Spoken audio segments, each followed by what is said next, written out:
Is it fair to say you made one of the most fascinating career transitions I think I've come across, from nuclear spin physics research to leading learning strategy for millions of users globally? Would that be fair? That'll be very fair. For some people, that might be a little bit crazy, but when I tell the story, it's like, oh yeah, it totally makes sense, right? How does a person who has zero affinity to math, they're really bad at it, how can I teach them certain things in a way that will be stuck in their heads? So I was basically developing traditional ways to teach math in different ways depending on the student. So it's always about understanding the audience, understanding the learner, and then adapt the way you teach them. And if you think about it, that type of skill is what every L&D person needs to be doing.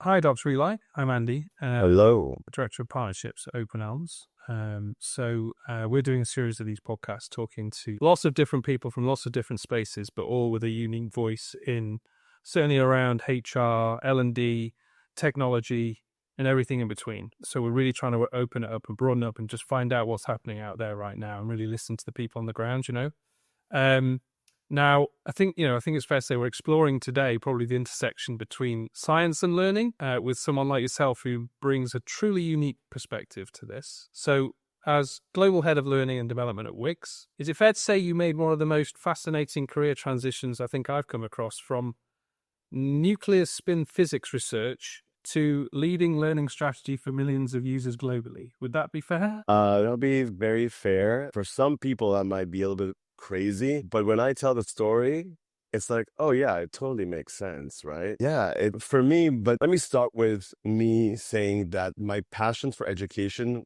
was always there. Since I remember myself, I was a big nerd as a kid, and I just loved teaching others. So I was tutoring math since I remember myself, even, during my middle school, obviously high school. I was always teaching others, and I was always fascinated about teaching different types of students. Because, for example, when I tutored math, right, you have the people who are pretty smart and they catch pretty quickly, and you can teach them all the more like sophisticated ways to solve problems, right? But there are some people who are not really math people, but you still want them to be successful. So I would like, okay, how does a person who has zero affinity to math, they're really bad at it, how can I teach them certain things in a way that will be stuck in their heads?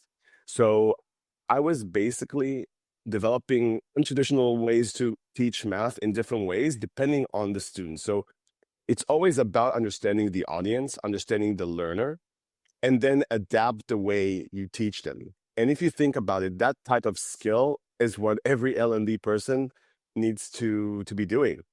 When I get to do any conferences and talks and things like that, I need to understand who the audience is, right?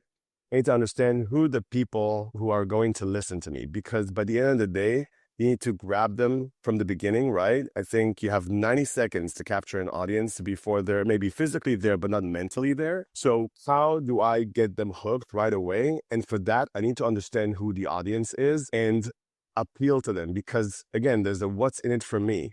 You need to understand what is in it for them. You have basically around 50 minutes. Why should I listen to you? Why should I listen to you? Yeah, basically. Exactly. And even today, when we're talking about corporate learning, you need to understand the culture of the company, the audience that you're targeting that specific training to. Are there more Gen Zs, millennials, more like, professionals, beginning of their careers? Sometimes it's more homogeneous, sometimes it's not, but you need to understand who you're creating the learning experience for.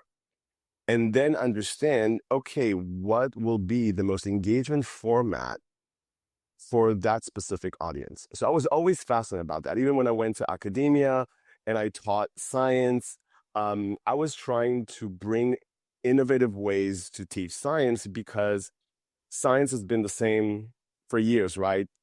Professors have been teaching the same courses over and over again for years. Science hasn't changed. Math, physics, chemistry, all of these are the same. But the one thing that did change is the audience, the students. Yeah. They're not the same students from 60, 70 years ago, but those professors are teaching in the same way. If you want people to be really engaged and fall in love with science and fall in love with whatever you're teaching them, you need to adapt the learning style and teaching style to the audience. So I was doing a lot of revamping courses in academia of how to teach science to the new era of learners that are more, you need to give them videos, you need to give them bite-sized things. You really need to hook them up and make it more accessible for them, not be scared of it. Okay. Yeah. No, couldn't agree more. We're going to explore, I think, some of your experience in accumulating different models and looking at different models of delivery and how you've kind of adapted things as you've gone through these kind of processes. But I just from experience, by the way, I remember when I did a master's in lifelong learning at the Institute of Education, right, in London. And I thought, when I was going to go there, I thought my head's going to get blown. I was like, I am going to be like, wow, this is going to be unbelievable because I'm going to like a really reputable place. These guys are going to be right on it.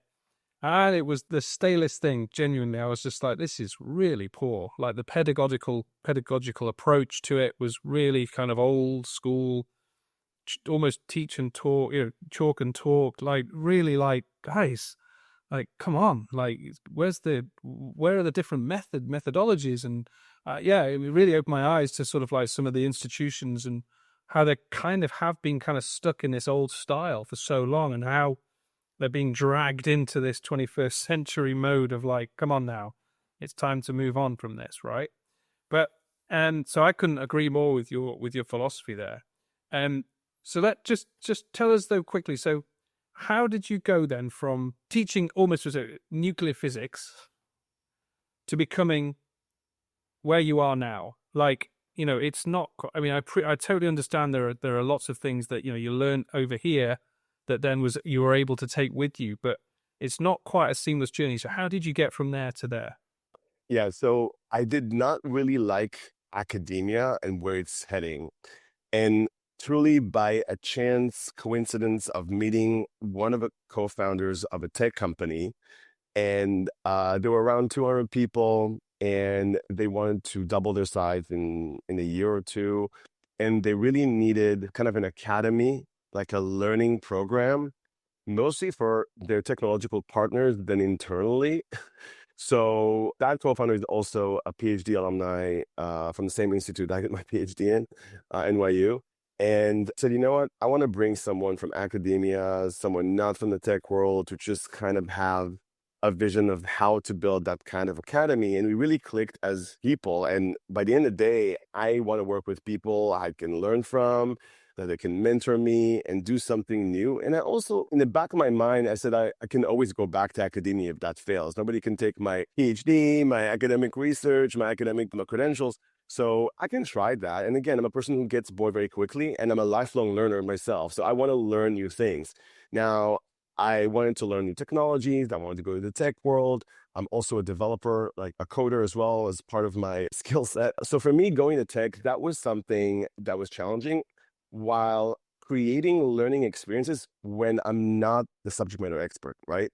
Because till now, I created courses and learning lessons and everything while I was a subject matter expert. But now this was the opposite. So how to take the skill set from being an educator, from building learning experiences for students, how can I take it to the corporate world while I'm not the subject matter expert per se? And I need to kind of have that relationship, that interview process with a subject matter expert and create learning content out of it, and also learning myself. My passion was like, oh, I can learn and be my own subject matter expert. That's what I thought at the beginning, but I couldn't like really learn everything. But I love the idea of taking the skill set of creating learning experiences from knowledge. When you're a professor, sometimes you work with a book, right? You have a book and you work by the book, and you kind of, this is kind of your Bible in a way. So now it can be just like the knowledge I get from the people who work at the company. And I love doing that because I learn things myself. I challenge myself of how to create learning experiences that are not in my realm. And I just love that. And also, I'm a very technical person. I'm very techie. So for me, it was natural to go to tech and work on SaaS platforms and like tech products. For me, that was natural. So yeah, I fell in love with that. Then from there, I expanded my education on, leadership training and people's training and, all these like soft skills training and all these kind of things beyond just like the knowledge, the product training per se. So I learned a lot. I worked with a lot of amazing people. I had a lot of mentors in the L&D world as well that really brought me to where I am today. But I bring a unique approach to be more scientific, really looking at L&D as a science and bring my data-driven and my data literacy to the platform, meaning I'm a big data person.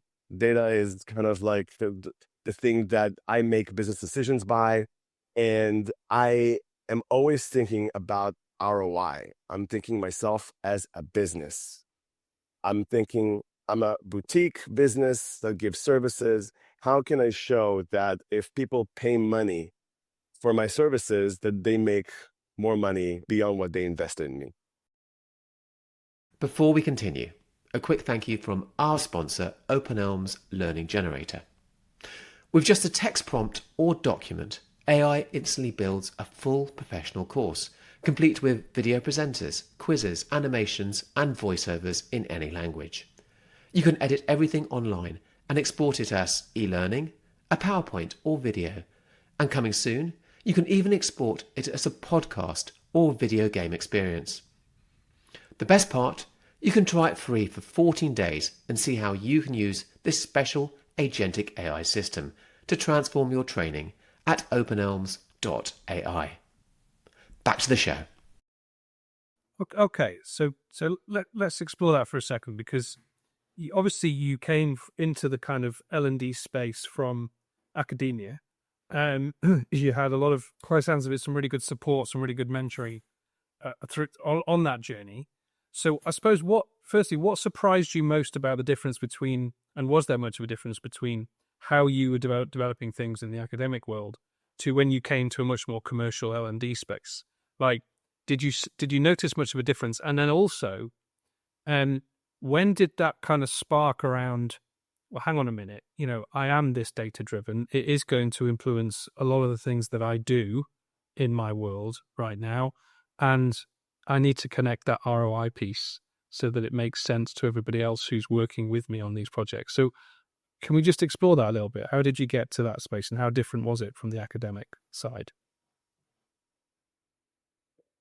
Well, it was very different because I have very specific deadlines and very specific KPIs that, yeah, I had some, in the academic world, but in the academic world, I need to finish my course planning by the beginning of the semester. So that was my deadline. But it wasn't like a for-profit organization. I mean, not from my perspective. Obviously, universities are for-profit. Some of them, they're private. But it wasn't like, okay, I have a deadline and we have customers and we have people that the business committed to deliver these kind of outputs, and I have to deliver that on time. And not just delivering on time, it has to be at a certain level that the client will be happy. So you have organization and their clients. So I was at the beginning doing mostly external training for our clients and partners and not internally. So I had very specific KPIs for how to make the customer happy. And that is the approach that you need to kind of like switch in your head. That it's not just like, oh, I have my students and they paid to be in this class and they have to pass the class. And I'm just, also I can be a bad teacher. I can be a good teacher. Some professors don't really care. They just come and do their job and they don't care how good they are or their ranking or whatever. I was very passionate about my students. So obviously I wanted to do really well and I wanted every year to reinvent myself and also not to get bored and teach the same thing the same way every year. But again, when you're moving to a for-profit corporate world, you really need to think about how much I invest, how much I'm showing I'm bringing back. And not just that, most L&D and HR professionals are in functions that don't get a lot of budget. Let's be honest. L&D usually suffers from low head count, low budget, because most organizations see them as a nice to have, as a perk, and not as a revenue generating function. Absolutely. That's a reality today. I'm trying to change that state of mind of organizations, but in order to do that, I need to change the state of mind of the L&D industry, of the L&D professionals, because they're still in a mindset of the old school way. I'm just doing training when I'm asked to. I'm just being passive about it. They ask me for this training. I'll just do what I have. I'll do what I can, and not thinking about being proactive, doing the right needs analysis, recommend the business what types of training are important for the organization for their specific targets and KPIs in the business. No, you're just idly waiting for whatever. I mean, let's just give a presentation by this external speaker, or let's do like events or whatever, or like lunch and learns. You have to have strategy. You cannot just do things thinking, I think people will like it. No, you need to understand what is the agenda behind everything that you do, because everything that we do, we want to create a behavior change that will impact the business, right? That will bring money to the table. And it might be the only parameter that impacts that, but we want to be part of the business in terms of what we contribute to the org helps the business be more productive, effective, successful, bring more money, right? And in order to do that, you have to be very strategic. And if you cannot show the leadership, the value, the impact, the money that you bring back to the business, you're always going to be viewed as a nice to have, as a perk. And if there's any layovers or cuts, you'll be the first one to be cut. If you change the state of mind, is like, I'm part of the business, that will help you get the budget and the headcount. But it's your job to PR your success, to show the data, to show the ROI, and pump it up to leadership. They understand what kind of value you really bring to the business and get the seat at the table. Absolutely. I mean, genuinely forgive me for this question, because it's going to sound like an interview question, but it's more for the people listening, which is like, because everything what you've just said, of course, makes perfect sense.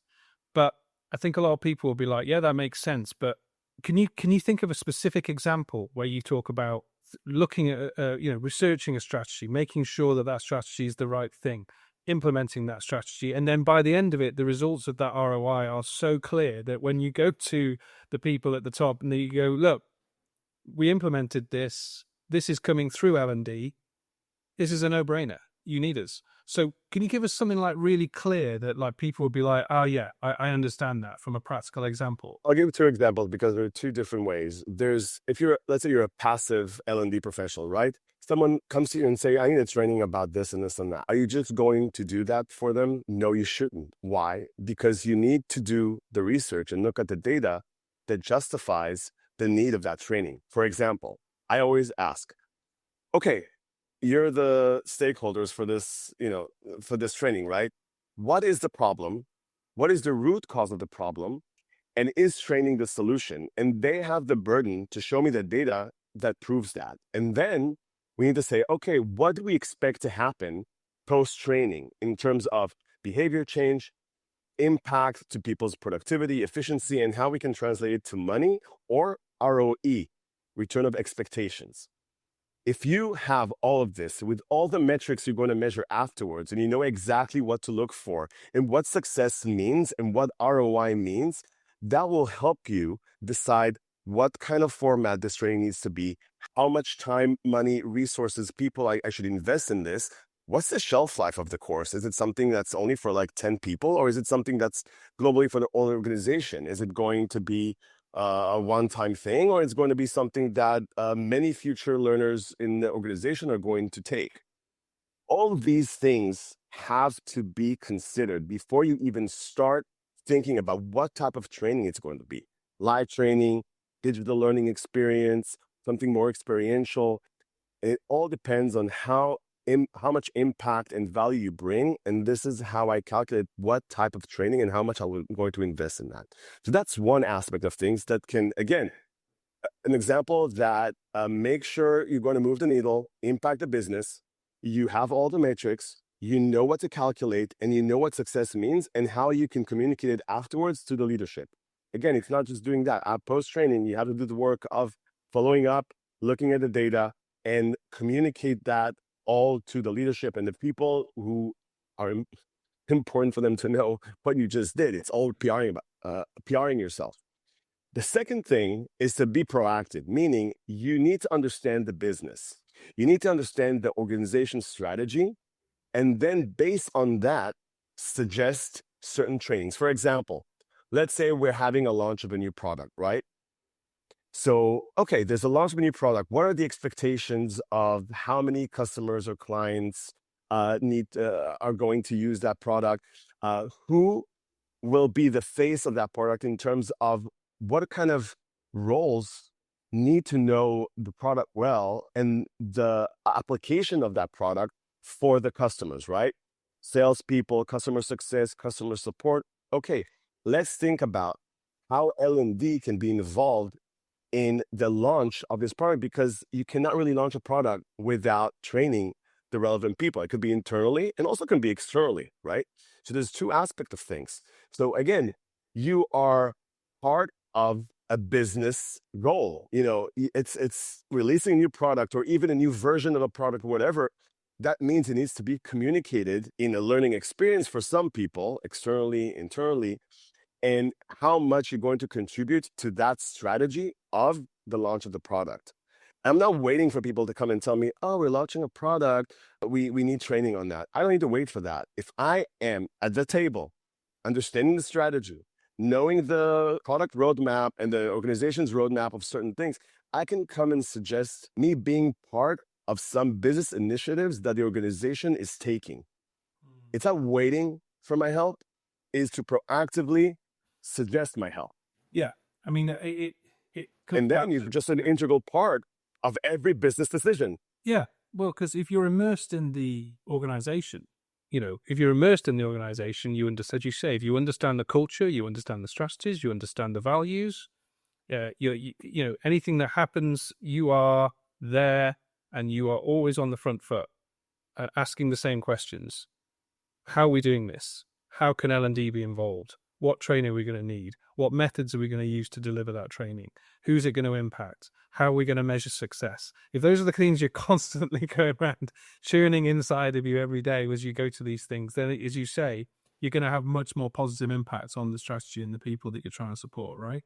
And once you do that and you show it even once, then you get the buy-in. L&D people, their challenge is to get the buy-in when they just arrive to an organization, or when an organization just like builds an L&D function from scratch. You need to get the buy-in. They need to see the value you bring in order to get the seat at the table and then be hearing all the business strategy. You need to be at the table when they're talking about strategy, when they're talking about their vision, when they're talking about the product roadmap, when they're talking about what are their business initiatives this year. You have to have that information ready for you and always there for you. Because then you can just guess, but like, you don't want to be in that point where you're an afterthought, right? Yeah, absolutely.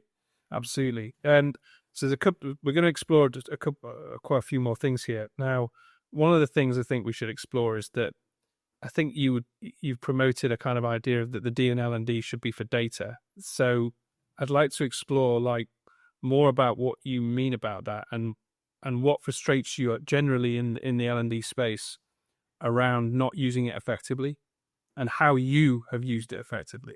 First of all, L&D holds a lot of data. What they're doing with it, not necessarily the right things. A lot of people focus on LMS data and that's it, or qualitative data from surveys, right? Now, LMSs have a lot of data and a lot of good data, but it's also what data is relevant for the specific trainings metrics that you want to show in order to prove value, impact, ROI. Because there's so much data, and a lot of L&D people just put all these data in tables and presentations and show it to their bosses and the CEOs or whatever it is.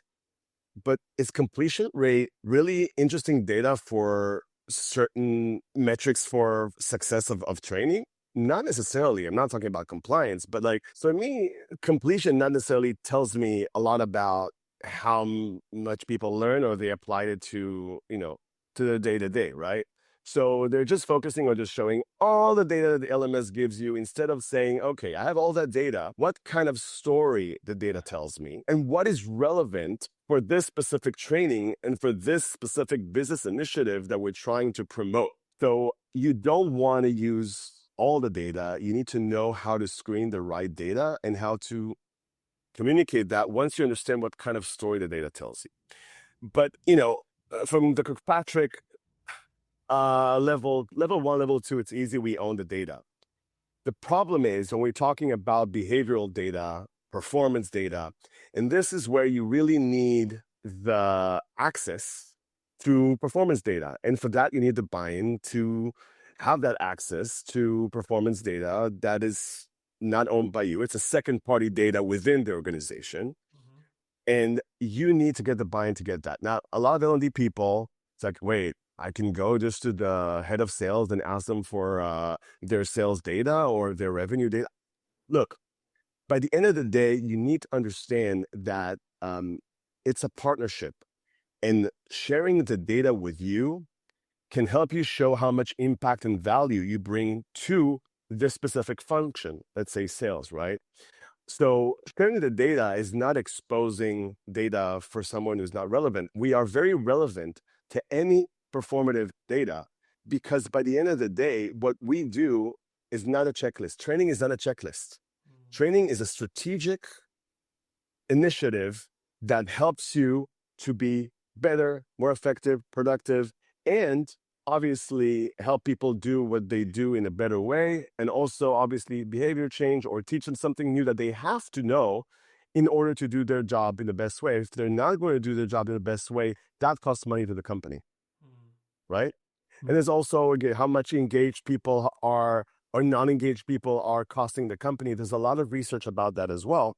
But by the end of the day, you need to understand that data is power because you cannot make any business decisions based on a hunch or hearsay. You need to back everything up with data. Learning data, we have a lot. Again, you need to screen the right data, and then you need to correlate that with performance data. If you can show learning data, performance data, and there's correlation between success in learning and success in what you do at your job, that's golden, right? Yeah. And in order to do that, you need access to the data and again, understand what kind of data is relevant and ask for that data. So again, but you think about even before you start the training, because we talked about it, you need to understand before you even create the training, what are the performative metrics that we're expecting to see afterwards, how we're going to measure it, and what success means. So you plan that in ahead, and you know you're going to have access to the data to correlate between the learning data and the performance data, and then you would know how to create better or maybe stick to the same methods that you've been doing to keep people engaged and upskilling them with what they need. Yeah, absolutely right. I mean, as you say, it's the power of the narrative, I suppose, in terms of using the data in the right way. As you say, as long as you've got the good learner, the rich learner data here, in terms of why training took place or why there's going to be certain training, who took that training, did they complete that training? That's one area.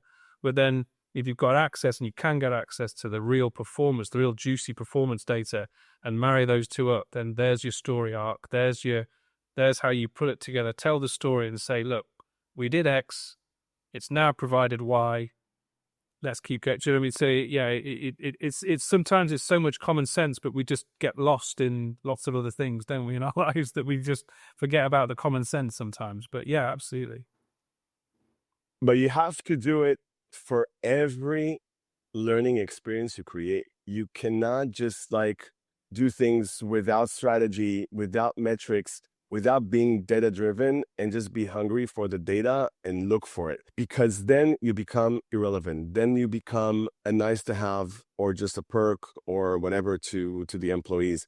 You are part of the business. You need to understand the business. You need to understand what kind of data you can show that will show impact to the business, show ROI, show ROE, whatever it is. You have to do that. And it has to be embedded within you. Yeah, all the time. absolutely.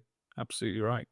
And so we're just going to quickly, I mean, it's all part of the same conversation to a certain extent, but I want to concentrate a little bit on technology for a little bit, because obviously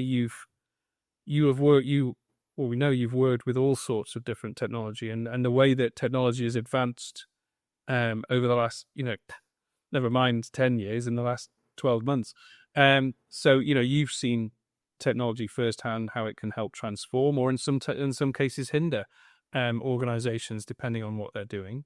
So tell us about how you've seen technology be embraced in the organizations that you've supported, or or is there a case at the moment that there is a kind of hindrance towards people taking up things because of technology? What's your thoughts on that at the moment from where you're at? I always work in tech companies, so they always embrace new tech. But what I do see in the L&D industry is the opposite. People are afraid of technology. They're afraid of AI. They're afraid of all of the advanced methods that they have, and they're afraid of it for several reasons.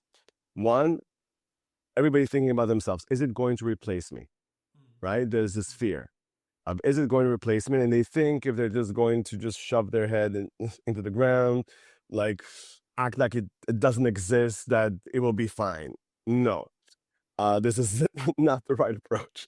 Second, you can see that many L&D people are still very old school L&D people who, even though they need to promote lifelong learning and promote learning, they don't really want to learn themselves. They just want to keep the status quo. They want to keep doing what they're, used to do, and be in their safe zone, their comfort zone. And that's something I see a lot. And people need to understand, you are a learning person. You need to always learn, grow, and develop yourself. And part of it is understanding where the technology is heading and not think you're going to be irrelevant, because the irrelevant people are people who wouldn't know how to work with the new technology. So you need to be AI literate. You need to be more technical. You need to be more data driven. You need to understand all these, new technologies, because if you're not, you'll become irrelevant. Because today, yes, a lot of the technology can replace maybe certain roles, but they won't replace the people who would know how to work with those tools to create things in a faster way, productive way, and effective way. So don't be afraid of this replacing me. Think about, okay, what type of skills I'm bringing to the table that cannot be replaced by AI, and how I can learn how to work with this new technology or with this new AI tools.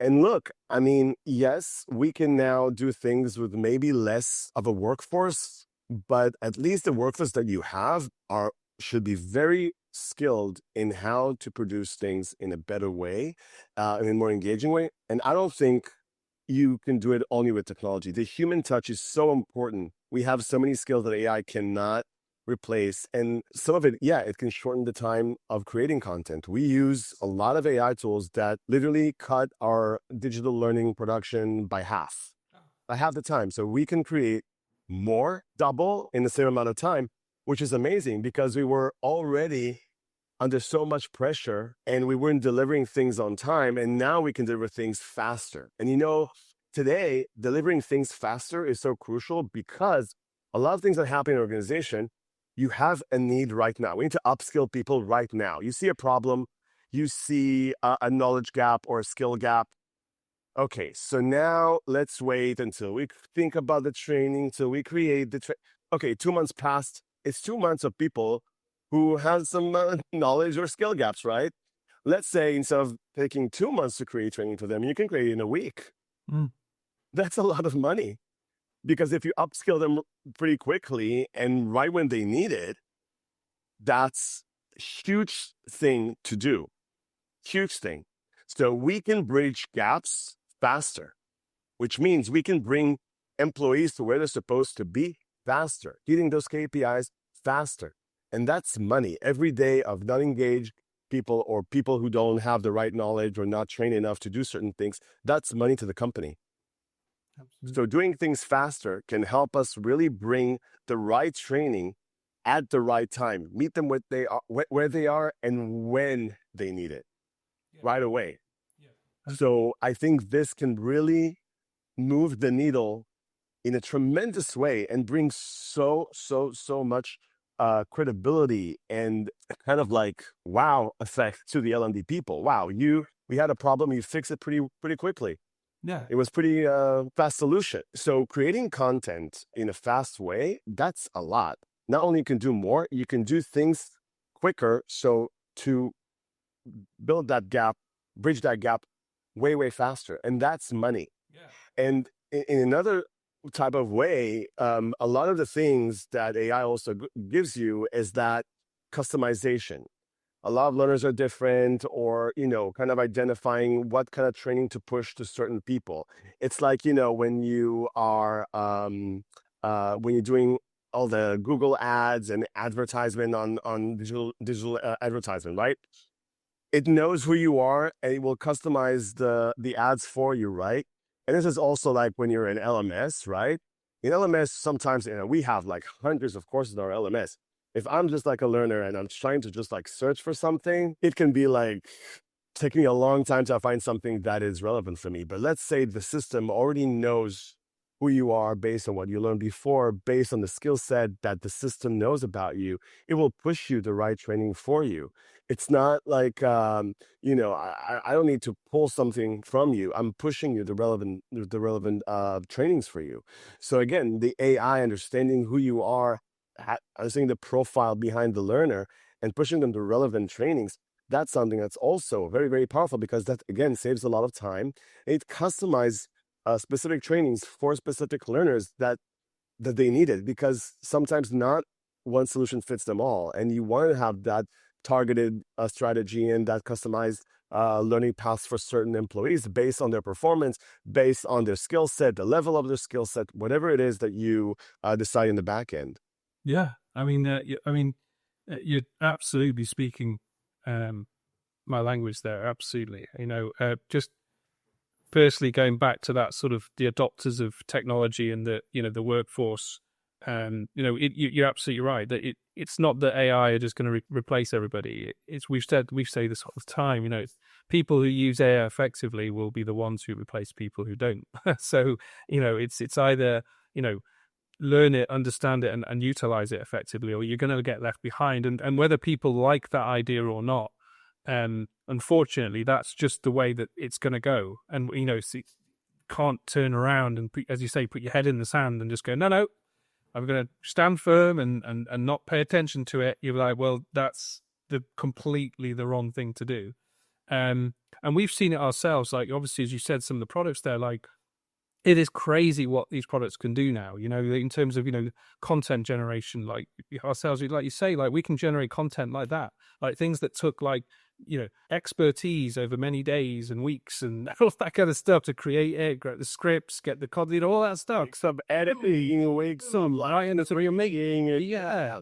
And people are scared by that. People who made a living from that are obviously quite rightly a little bit like, eek, but there's a way to utilize it for your benefit, right? It's not saying, as you said, like, it's not replacing subject matter experts. You'd still need those people to verify it, to qualify it, to ensure that it's doing the right thing, to ensure that it's hitting the mark. And everything, of course. You still need human interaction. You still need people learning from people. You can't just say it's all on a computer, it's all on a course. Yes, they're beneficial. Yes, they're pathways. And as you've also said, which I 100% agree with, is that we're now living and working in a multitude of different generations who are adopting technology at different paces, in different ways. And some are really open to just doing everything with technology. Some are really not. And so when they're coming to things like LMSs, and these management systems, that it's just recommending that learning pathway. Here's your job, here are the skills that are required for your role, here's some learning that's going to help you, right? Take it up. Some of it's compliance, you have to take it, it's mandatory. Some of it's just for your benefit because you can genuinely make some gains with this learning, and we can show you. And so this is where I think, there's a lot of, certainly we work with both public and private sector companies, and we find more in the private sector, there's much more adoption of this kind of culture, but I'm really find it difficult in the public sector because there's a real, it's sometimes really difficult to get that kind of like buy-in of why this technology can really help you, and then also use the data, as you say, to show how this can all help you. So yeah, it's an interesting conflict happening right now. I always say treat AI as your sidekick. You're still the lead actor, but you need to bounce back and forth with your sidekick, and you need to know your sidekick pretty well to have a good relationship. But the AI is just a sidekick. But again, you need to know how to work with it. And it's not going to replace you. But again, you need to understand how to use it, how to utilize it in the best way possible to eventually do a better job as an L&D professional. And you have all these tools to help you not just do a better job, but even to show how much impact you can do, because those tools usually have so much data behind it and have so many things that you can show to the leadership or whoever you PR your work for, to show how much value and how much a game changer these things can bring to the table. Because again, people change, the workforce changes all the time. People have different needs in terms of learning. One time, you can do such a customized training in such a short amount of time that you can say, okay, instead of just doing one big one for everyone, and it might, hit 60% of the audience, let's just do a few for different audiences, and then whoever wants to do this or that, they can choose. And because you have all these tools to do it very quickly, it's not a huge investment on your end. So you can actually be more creative, create more targets and specialized trainings in a short amount of time, and have even a bigger impact. So yeah, it's really about understanding the power of what you can have that will really change the way you approach learning and learning experiences, and how to keep people engaged. Because by the end of the day, again, training is not a checklist. Training needs to be engaging, and it needs to meet the agenda of what you want the person to be able to do afterwards. And if they're not engaged, if they're not fully immersed in it, if they're not really learning from an experiential way, and like really like absorbing the knowledge and knowing how to apply it, so they just wasted half an hour of doing certain training and they're not going to do anything about it. So what's the point? Just, okay, I did the training, completion rate done. Yeah, it doesn't help. Yeah, exactly. So we've got a couple of minutes left, if you don't mind. I want to just ask you a couple more questions. One is, what's been your most powerful learning that has impacted the way that you now do your work? Oh, that's an interesting question. I think what I learned is that you always have to learn. I'm truly constantly learning, understanding what's new in the industry, really being involved with what's happening in the industry. Whenever I go to conferences and I meet all the vendors there, and I'm trying to see what's out there. What are the possibilities today? To understand how I can do things better, how I can improve what I do, because it's really easy to say, oh, what I'm doing is working now, so I'll just keep with it, right? But it might be working now, but what will happen in a year? I mean, the people who will join the company in a year or 2 years, they're going to be different people than the people you have today. Do you understand who the audience is? Do you understand what makes them tick? Do you think doing the same pattern of training I've been doing, and it's been pretty successful, right? But just keep doing the same things, are they still going to be successful in a year, 2 years from now? I mean, you really need to prepare yourself for the next era of learning. You need to understand where the world is going, where the learners are going, where people are going. There's so many things new coming up all the time. The whole technological advancement, it's exponential. It's not linear, right? I mean, you have all these tools coming out every day, and AI has been, from something that was just ChatGPT to like this crazy thing that's happening. People think AI is the ChatGPT, but it's not. And there's just so many things out there. You need to understand how to work with that. You need to always do the research, read articles, go look for different vendors and see what's new in every aspect of what you do, from content creation to coaching to how to create things that are a little bit more engaging. What kind of data analytics? I mean, sometimes there's so much AI solutions that can just like give you conclusions based on all your data without you being even analyzing those. That can save you so much time. So if you're not really data literate, at least use tools that can help you analyze all the data and give you the best conclusions. So my biggest learning is really to keep learning, to keep researching. You always have to do that in order for you to be relevant. Okay, last one then. What's the one thing that you want every L&D leader who listens to you talk today to remember? Think as a business. Be an entrepreneur. You need to think about your function as a boutique L&D business. And you have expenses, and you get money, and you need to show ROI for your clients. That's what you need to do. You're not just giving service in a bubble, right? Yes, you do give service, but you need to give a good damn service and show them how much money you made for them, right? You are, you have your own business, right? So you need to think about, okay, how can I make money out of it? How do I make my clients happy? How can I show them that buying my product means they're going to make more money out of it, right? That's what everybody wants. And a lot of edtech companies, that's their problem. They need to help L&D people to pitch their product, right? And part of the pitch is how much money we can save. And this is why you will pay this money, because your ROI is going to be 10, 15, whatever it is. And those companies need to teach L&D people how they can show that ROI, right?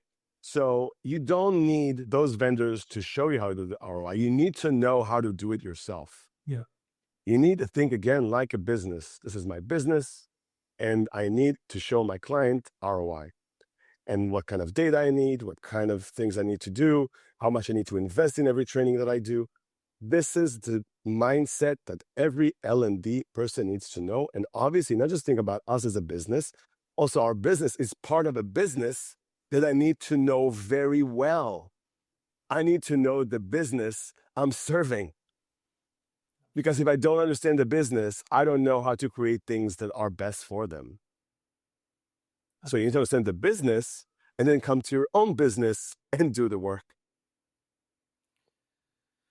Dr. Eli, thank you very much. That's it, basically. That's it. Good stuff. Well, look, thanks so much for the Thank you. It was a pleasure. today. Very insightful, and I'm sure a lot of people will find it very, very beneficial to hear all of your insights. So thanks a lot for your time. And yeah, best of luck for the future. Of course. Thank you. Many thanks for listening to this episode of the Future of Learning podcast. And now, a final word from our prehistoric sponsors of today's episode. They say completion rates don't prove learning. Well, I agree. I completed Extinction and I didn't learn a thing.